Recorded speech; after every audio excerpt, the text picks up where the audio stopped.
for the leaf.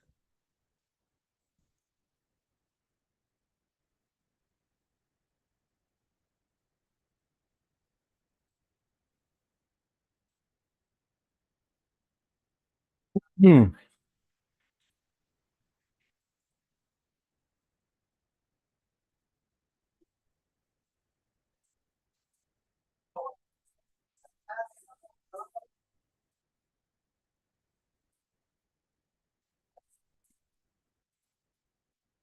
Uh, We're going to take the presentation.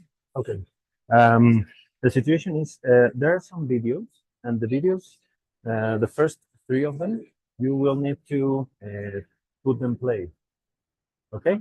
And the other one, I will tell you, is with the space bar. I will tell you. Don't worry. But the video, I will tell you. Okay. Put it play now. It's okay. It's okay. The other one is okay. So we're ready. Yes. Thank you.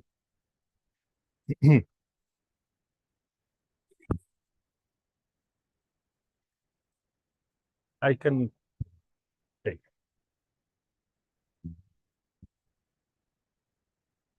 Hello, everyone. Welcome to the talk about scuba diving and science. Today, the talk is going to be given by Miguel Iván Ortega, that is a physicist by the UNAM and has a master in business administration. He is a full-time professor at the Universidad Autónoma Chapingo, where he has been department director. In the field of scuba diving, he's certified as a scuba diving instructor, full cave diver, and scientific diver, among others. He owns the Scuba Diving School of Aquatic Underworld, and he has organized the first international symposium, Scientific Diving and Nature Conservation, which took place at the Universidad Autónoma Chapingo last year. And he's currently working on the first international congress of the same name. He has participated in several species monitoring campaigns in the Caribbean Sea and Gulf of Mexico. Please welcome him with a round of applause. Okay. Thanks a lot, Karime. Thank you. I'm glad to be here at Arkansas State University Campus Querétaro. And she has done a very, very well job making it sound like if I were someone awesome. Okay, that's the job of the host. But thank you so much. I'm not that great. I'm awesome. Don't get mistaken, but not that great. Okay. Well, the thing we're gonna speak about this this afternoon is scuba diving and science. Okay. Well, something that doesn't say in the CV is that I'm happily married. Okay, happily married. Okay, this there is something I want to tell you is that okay, when one person wants to do something, well, it's better to start doing it before having 40 years old. Okay, and so if many people here comes and speak about many things, well, that is because they have done many things because they are older than you. Okay, most of you. There are some professors here, but most of you are younger. So if the people who comes here and speak to you is awesome because have done many things, well, I want to tell you that after 40 years or 45 or 50 or 60 years, if you have done nothing, well, you better not come in here and try to speak to the people who has been trying to make some things.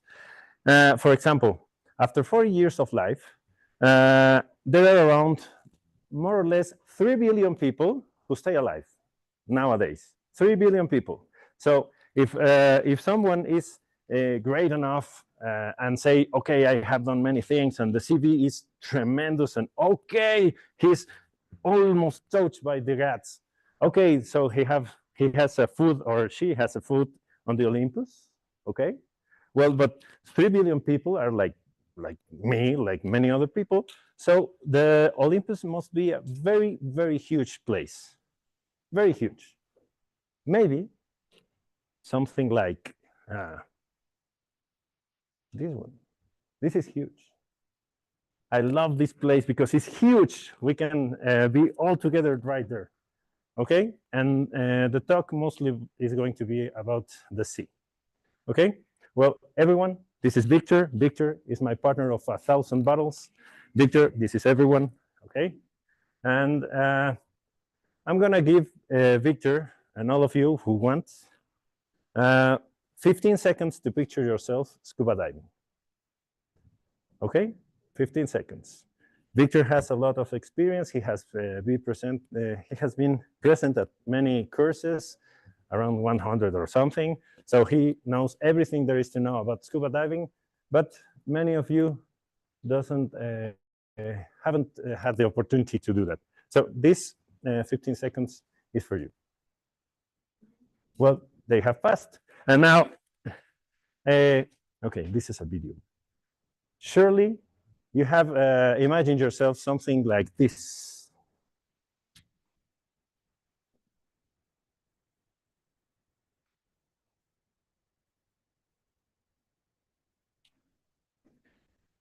Is there any opportunity to raise the volume? To raise the volume? Yes. Oh, no, everything. Thank you.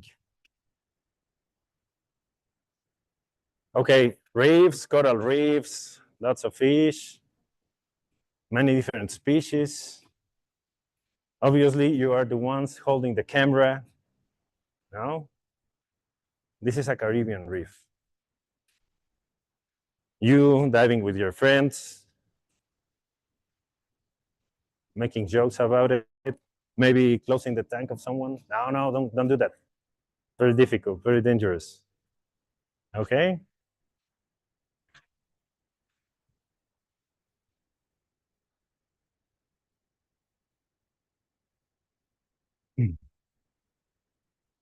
Well, many of us have seen already many videos like this one, but not with lobsters. Yeah, and also it has a lionfish there, scorpion fish or lionfish. It depends on where you think. The turtle says, "No, I don't want it." Okay. Yes. But Victor has some more experience than most of you, and so he probably is imagining himself doing something like this one. Okay, video, please. Okay, cenotes, cavernas.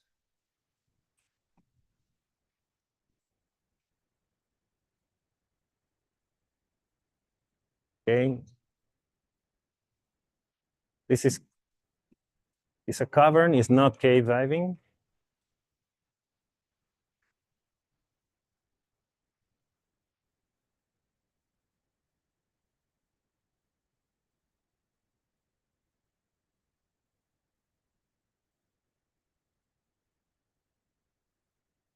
As you can see, it's more difficult. Okay, you can hit your head, so you could have your hair like that.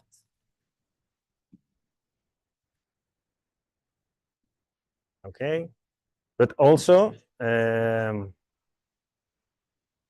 diving in some places like through caves, underwater caves. The difference between caverns and caves is that in the caves, there are no lights. There is no light. So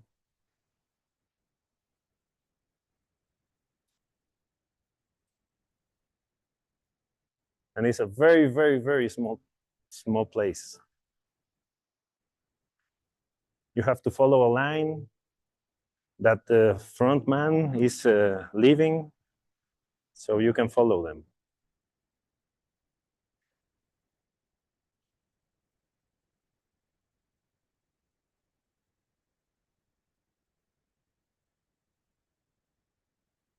Okay, this is known as technical diving. you need more than one tank, and the position of the tanks is side mount. I mean, one tank here, one other this side, not at the back, because at the back you can get into a trap, and so you will not be able to finish your diving. If you have your tanks here, you can put them in the front and pass through the holes that are smaller.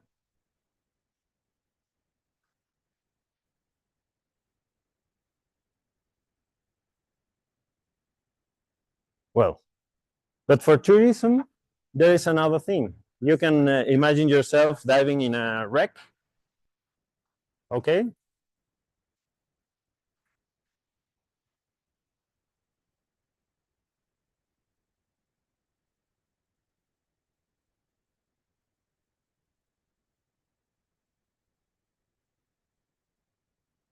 Lots of fish, lots of light. You don't need that much experience.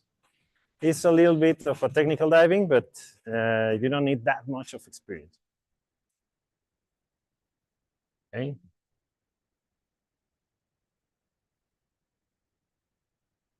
For that, you need a little more.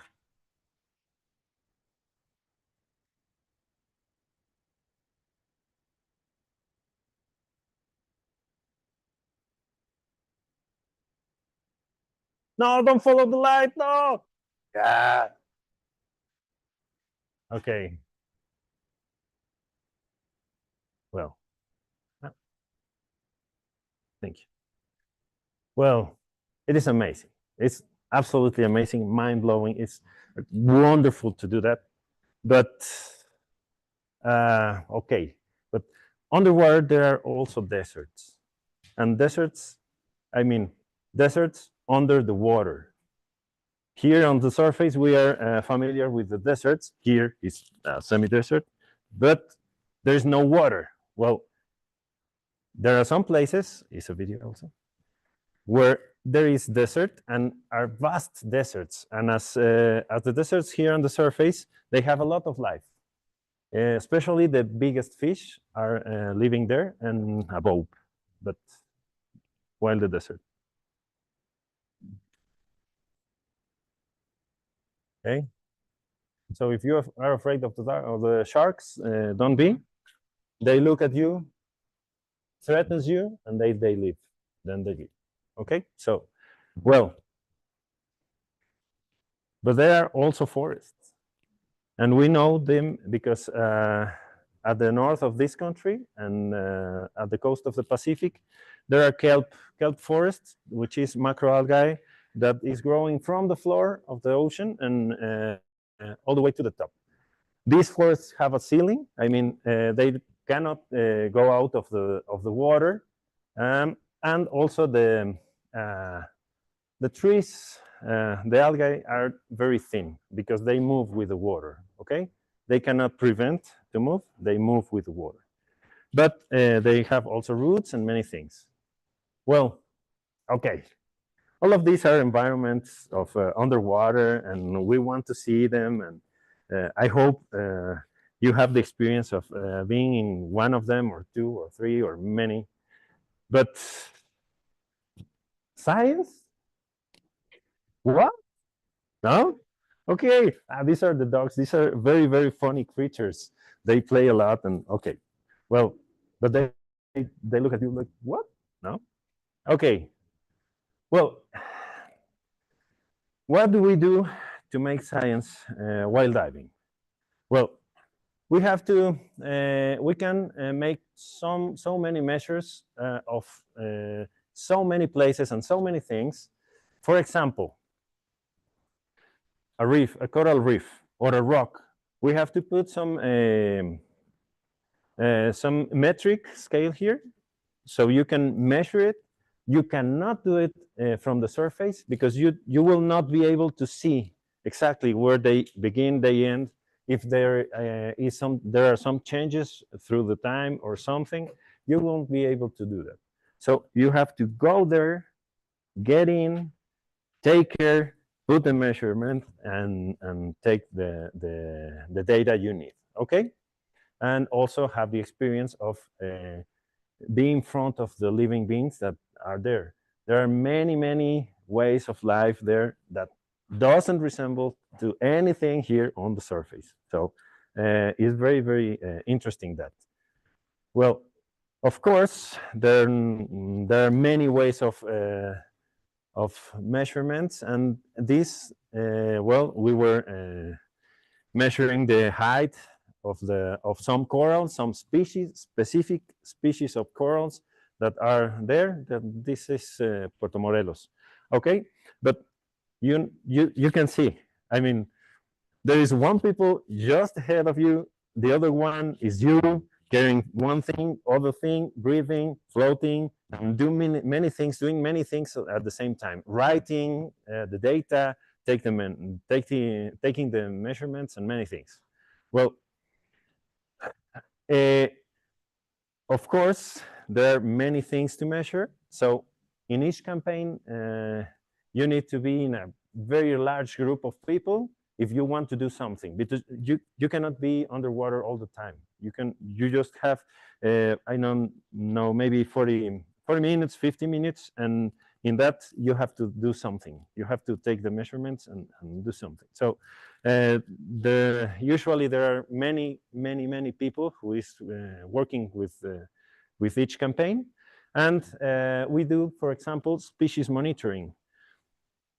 For example, if you don't want to study the substrate and the seafloor, and you want to study some species of fish, well, tell me if you are able to count them while diving. I mean, you took a photo and it looks like this. All right. If you get so close, then they live like if there was no tomorrow. Okay, because they are afraid of you. So if you are very close to them, spitting bubbles and many things, they think, okay, you're dangerous, and they leave. No, so you have to be very, very, very careful, and you cannot be there for many hours and stuff to count them. So you have to carry one camera or two or three, many people, and with each photo, you have to try. I mean, you have to write what photo takes what place, in what place you taken, and many things. And in that registration, you have to be referred as the species you are monitoring. All right. So many things. For example, this other one, this is taken, has been taken from the above, okay, from the top, and the fish there. You are looking at females and males, and the males have the tail picture yellow, and the females don't. So you have to be very careful if you take some photo to monitor some species, and stay still and have many communication with the others in order not to take the same picture, because you will have the wrong data. Okay, well, you look like this. Okay, you look very, very pro. You feel great. Your friends are diving with you. Each and every one has cameras or something, and the instructor or the coordinator of the campaign is going down with you, and he or she is monitoring the people, not the species. So, well, but many people is taking photos. No, many people is taking data, so that requires a big organization.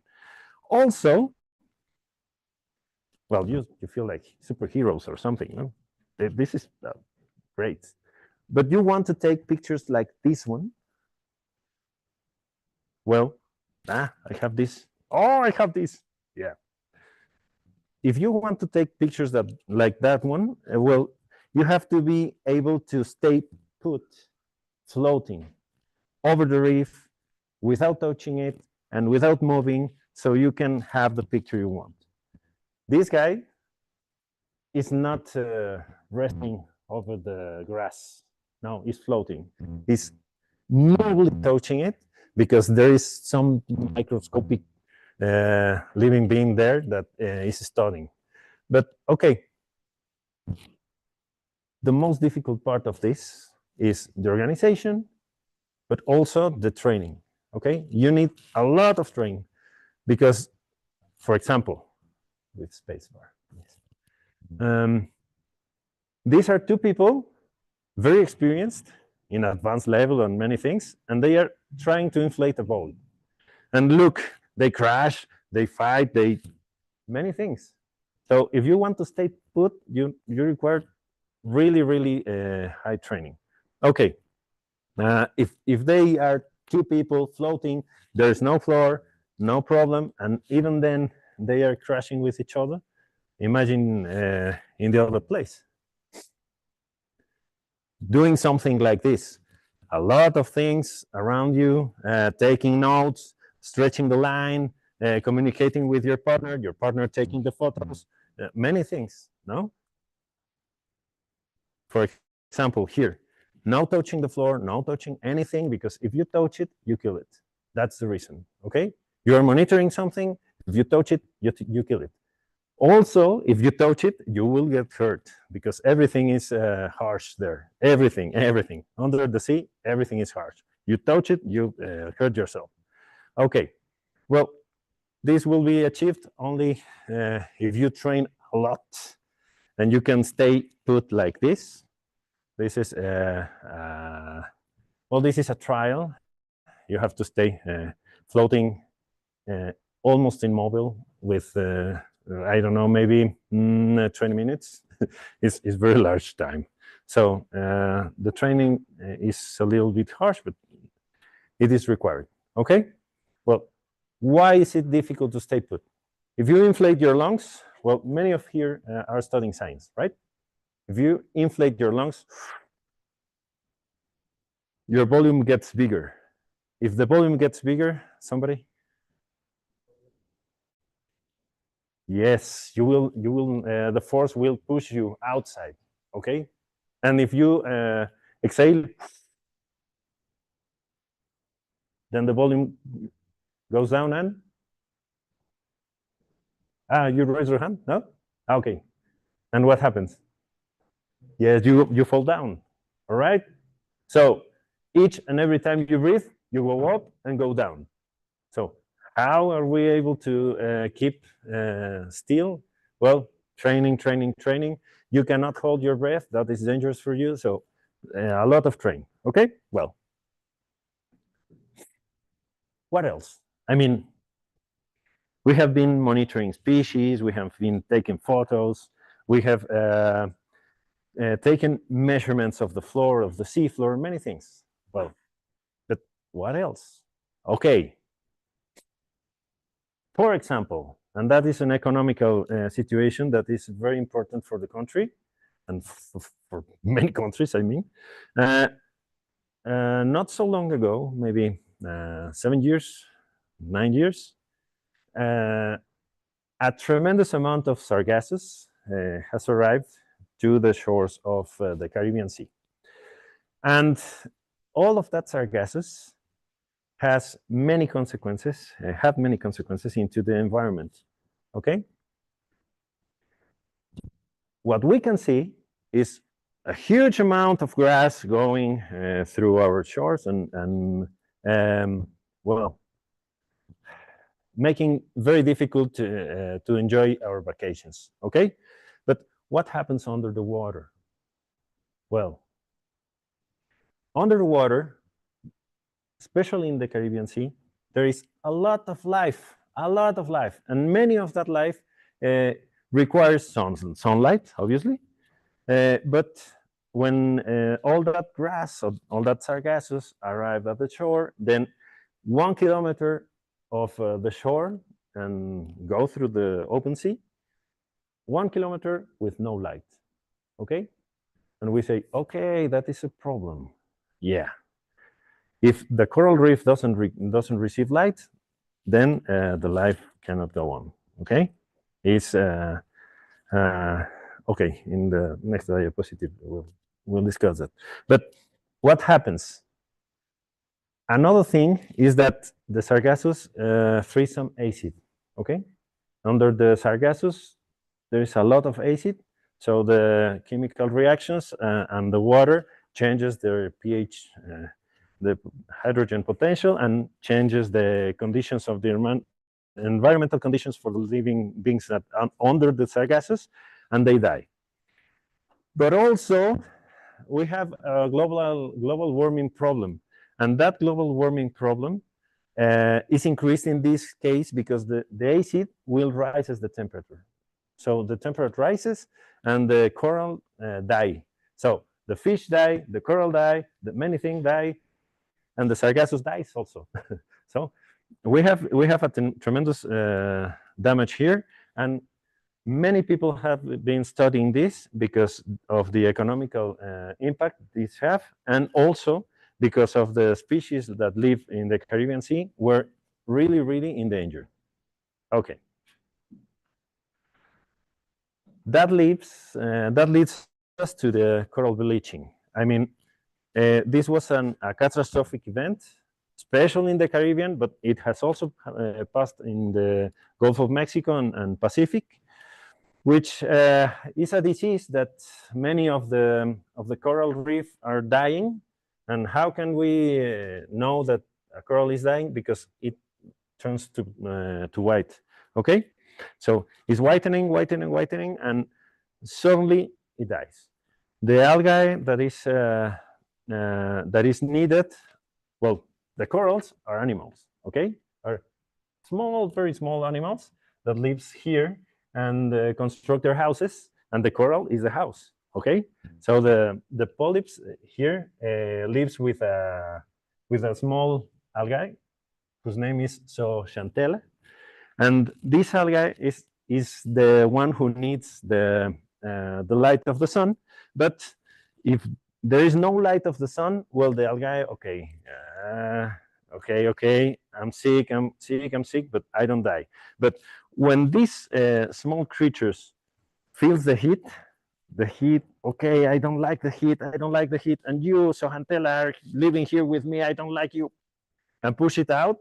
So the zooxantellas leave the coral, and the polypus say, okay, I cannot live without you, but there is no zooxanthella, and I am very hot, I don't like to be this. And after that, well, the polypus die, and everything goes to waste. Okay, well, this is something that requires not very much of a change in temperature, 4 degrees Celsius, and that's it. Okay, and we are arriving at the 3rd degree of Celsius around the coasts, so be careful about that. Well, that is in the case of the coral reefs, and we need to study them. We have to take pictures, we have to measure, we have to take some samples with a lot of care, so we cannot hurt them, and we should not infect other reefs while diving. And well, okay. Another topic is, okay, we have this is our world, it's amazing, it's huge, it's awesome, and it rotates. So it rotates like this. If the Earth rotates, the water falls a little bit back because the water is a fluid. So it is not rigid, and when you pull it, it goes back and then forth. When it goes back, it creates some currents along the equator. Okay, the Earth rotates, and the currents go against the rotation of the Earth. Okay, so this happens, goes there, but hits the Earth. I mean, here in the here in the Atlantic Ocean, we have a current that goes this way and crash with the Earth and goes up. But also here in the south of the equatorial line, well, goes this way, hits Brazil and goes down. Okay, and goes down, and hits now Atlantic, the Antarctic, and goes up. Okay, and recovers and goes to the equator again, and so it will be doing circles. But huge circles with huge amount of water, and all of this water is near our shores. Okay, near our shores. So if you have seen the wind when it goes around and makes some hurricanes or something, you have seen that at the center of this hurricane is we say that is the eye of the hurricane. It concentrates all the things that around that are around of the hurricane, and then concentrates in the inside and falls. Well, this thing is doing something like this. If we have rivers as polluted as that one, well, that is its name is Citarum River. It is in Indonesia, and it has been the most polluted river in the world, according to some experts. Okay, well, this river goes all the way to the shore and gets into the sea. This river, okay, many people here lives from the trash that is floating on the river and collects them and, well, go to the recycling process. These are the boats that are allowed to cross these places, okay? This river and many things. Well, if you have a boat who has engine, it is not able to, won't be able to navigate through this river. It's simply impossible. The engine will crash because it will get stuck in many trash. And so if that is the thing, well, it's going to crash. And that is how we discovered this and this and this other thing. And each and every one, this is a gyre, an oceanic gyre, is the currents that I told you about.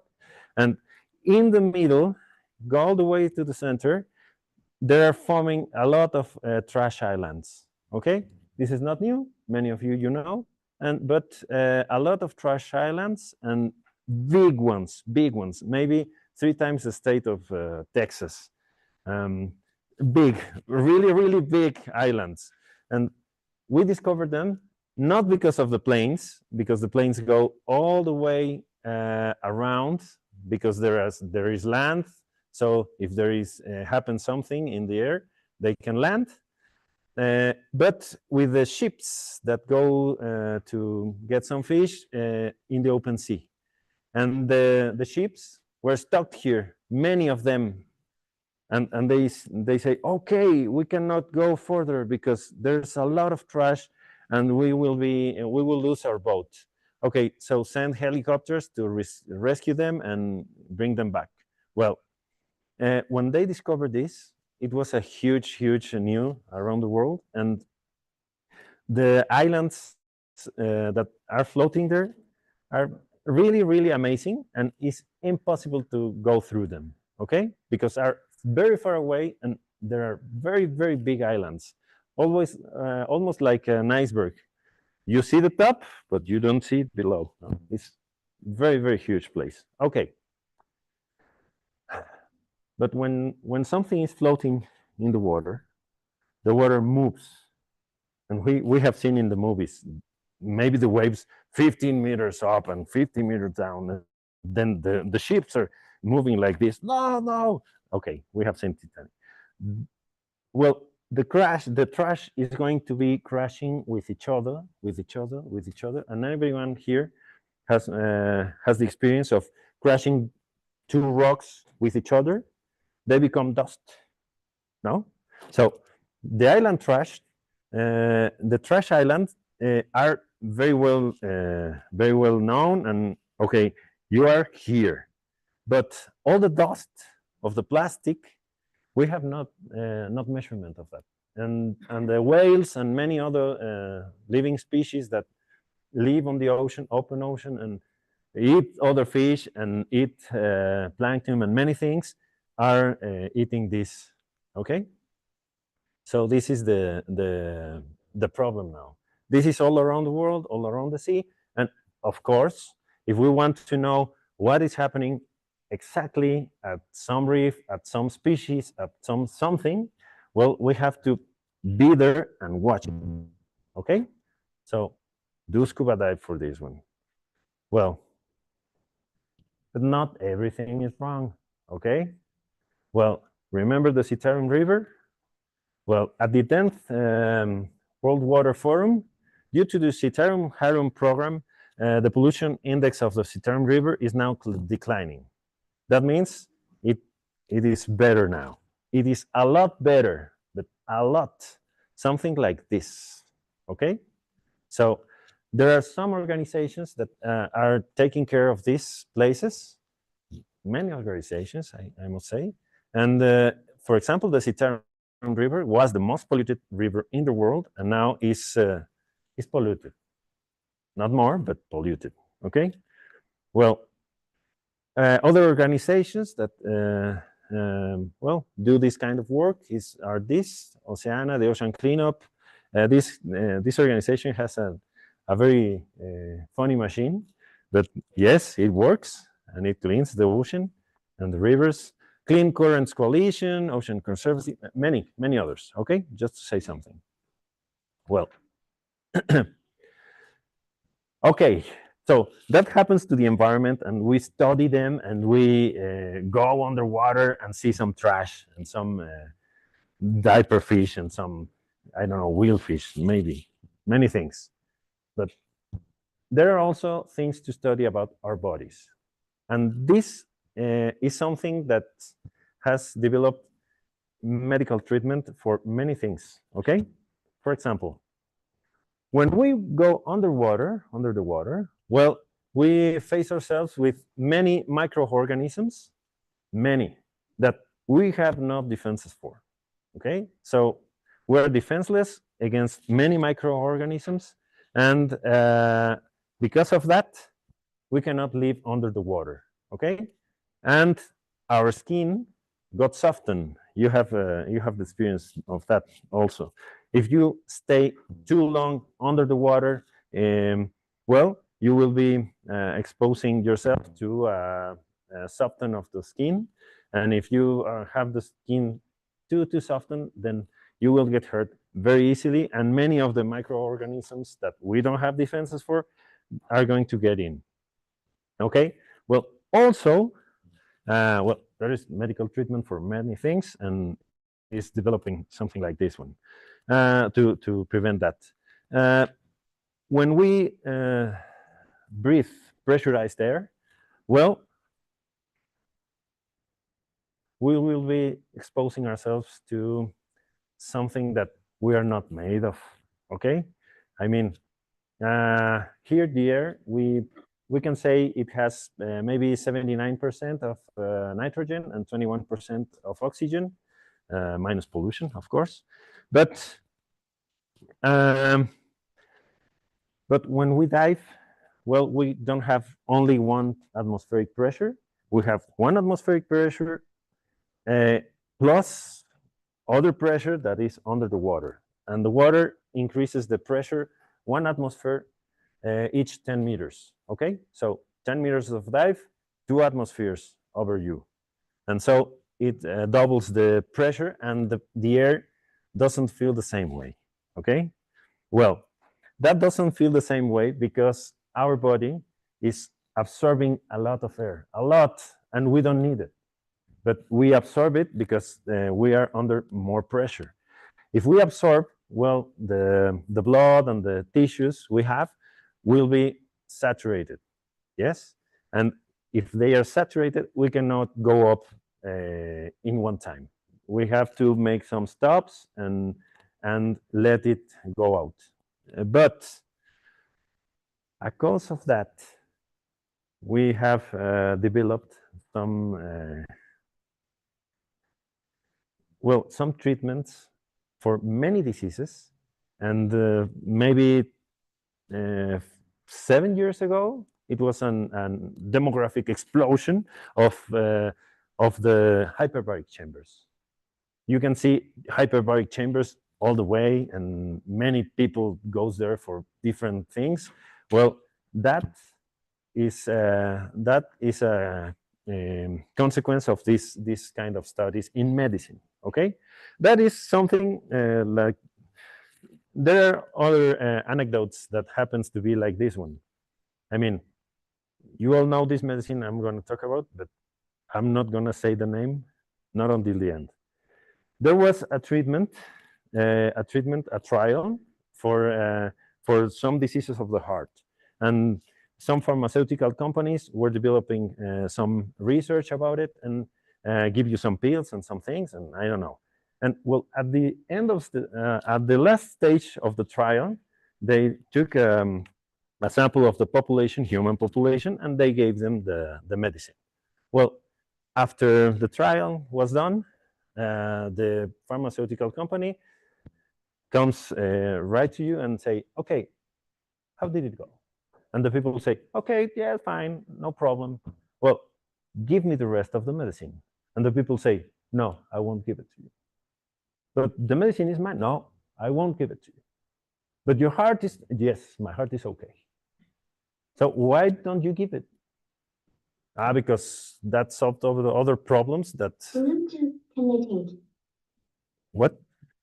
Okay, other problems that we have. No, that is the erectile dysfunction.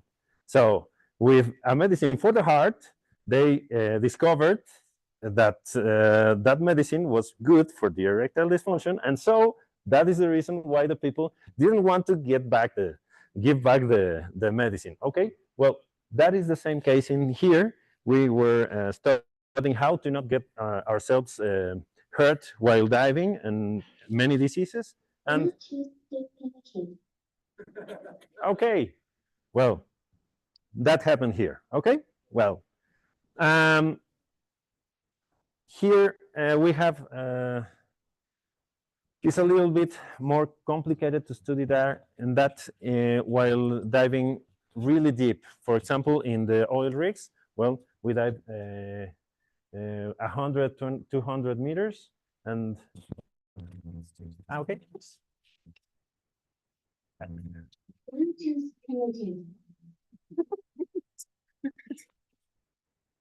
Okay. Now you hear me. Yeah. No. Okay, and now in the deep diving, you are exposing yourself to a much higher pressure, and so the air goes into your body, and the air gets toxic. So you have to change mixes of the air and put some helium in the mix or something. No, you cannot dive with oxygen. Okay, oxygen is prohibited for people who is not trained. You cannot dive with oxygen pure. You have to get some mixed of the other gases in order to have a nice dive. And according to that, I want to tell you that women have a lot of advantage against men in these matters. Why? Because okay, men have usually have more muscle. Okay, so more power, but more power needs more resources. I mean, we breathe more, we eat more, many things more, no? And to do that, we need more tanks and more pressure and more things. And girls, if you breathe less, the tank will last forever, okay? And also, if you inhale, your lungs are not going to expand so much. You're not going to be pulled out, and the lungs won't permit you to go down so easily. Also, girls have the advantage of having many things in mind. And as you have seen, many things you have in your hands and all around your body, and making measurements and have the right deepness and many things communicate with each other. So that is a big thing that women have, that we have to train them. Now we can, yes, obviously we can, but we have to train. And each and every person have many things to do while diving, and everyone has a place in the research here. Everyone, okay? People who is strong and I don't know what, well, they can carry many things, they can organize things, and while diving, well, people who needs many less resources to keep alive, well, they will be the secure people, okay? So many things to do, many places to do research, and each and every one of us can do something about it, okay? Well, that is an oil rig, okay. In other words, we do scientific diving for studying seafloor substrates and bathymetry.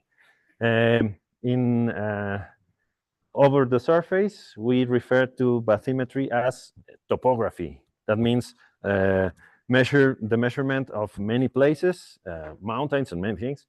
Well, under the water, there are mountains, there are many places. We have to we have to do measurements and many things, and that is called bathymetry. Okay, and we will study aquatic life. We have to study, very important, we have to study the environmental impact of each and everything we do. And we do scientific diving also for medical research, okay? Many things to study, many places to go. It is amazing, each and everything, each and every time I went down, I discovered something. My beautiful wife has accompanied me, and we have done many things. So it's very I don't know, it's life-changing, okay? If you do scuba dive well, in the right way, it could be life-changing for you. That is. Okay.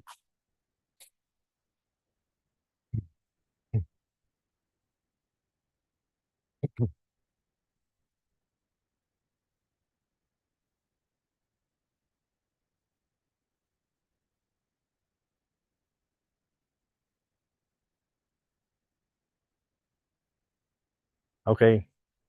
All I have left to say is wait for the first International Congress of Science and Diving that will take place at the Universidad Autónoma Chapingo, where I work. Okay, and well, thank you. Okay.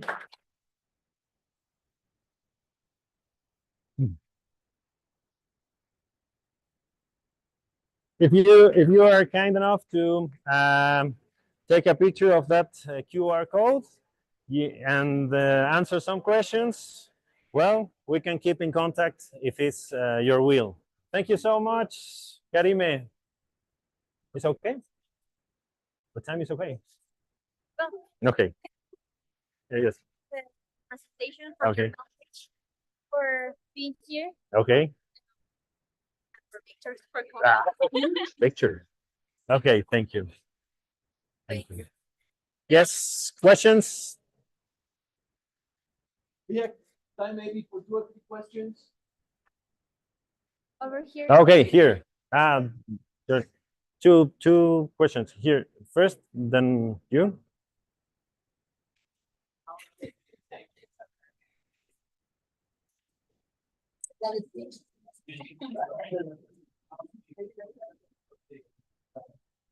Okay. Well, first of all, you need to be certified. But the certification takes, that depends. It will take 1 week if you do first. It's going to be hard. It's going to be hard, but you can do it. But if you join the campaign, you can be certified while the campaign, maybe. And if there is some environment that is not good for people who don't have experience, you don't go down, and sometimes you are going. So you can do health monitoring of species. certification will be great. Yes. Which one of your most dangerous encounter with that? Without saying well, yeah, you saw the works are. Dangerous encounter. I don't know.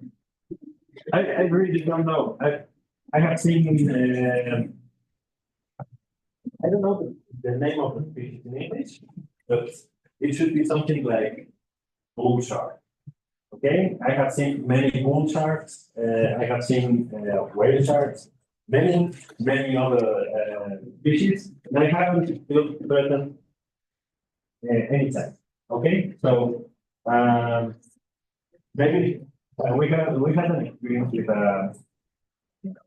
manta, okay, which has a pond, and the tail is dangerous. And we were seeing just below the surface, and the manta was moving here, and I stayed there, and my wife says, no, and she leaves, and she took care of her life. I was stuck there, like, I don't know, that was the close thing to being dangerous. Okay. Yes. Yes. We have one question. Which are the best places?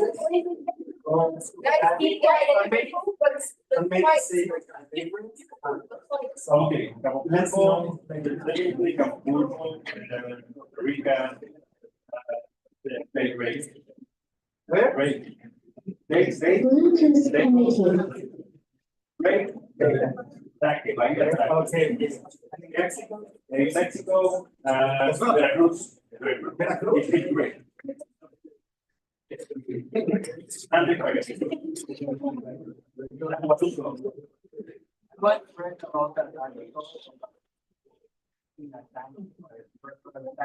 water for almost a month, and when we came out of the kitchen, it appeared that it become younger, and there were other benefits for the body, or something, but there is similar of yes, because you will be breathing oxygen concentrated. So it will be, but also you will get oxide.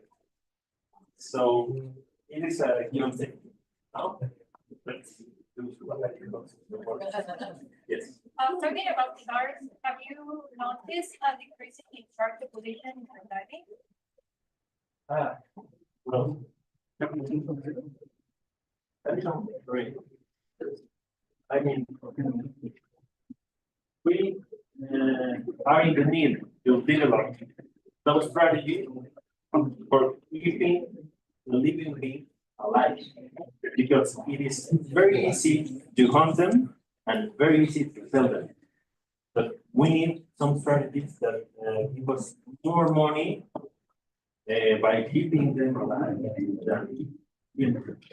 And that's what happened in Cabo and in the particular place of the Playa del Carmen, where the sharks arrive there. They are a very big community that's take care of them because they use a lot of money. So, thanks to those efforts, and the population of sharks are increasing in that place, but not exactly open. In Guadalupe, also they have a very specific monitoring to protect them from the and what's another? Okay, another question. Yes. For people who are wanting to do a certificating scuba diving, they are interested in making a living what the cases for what the cases for you. Okay. Questions for certification are allowed.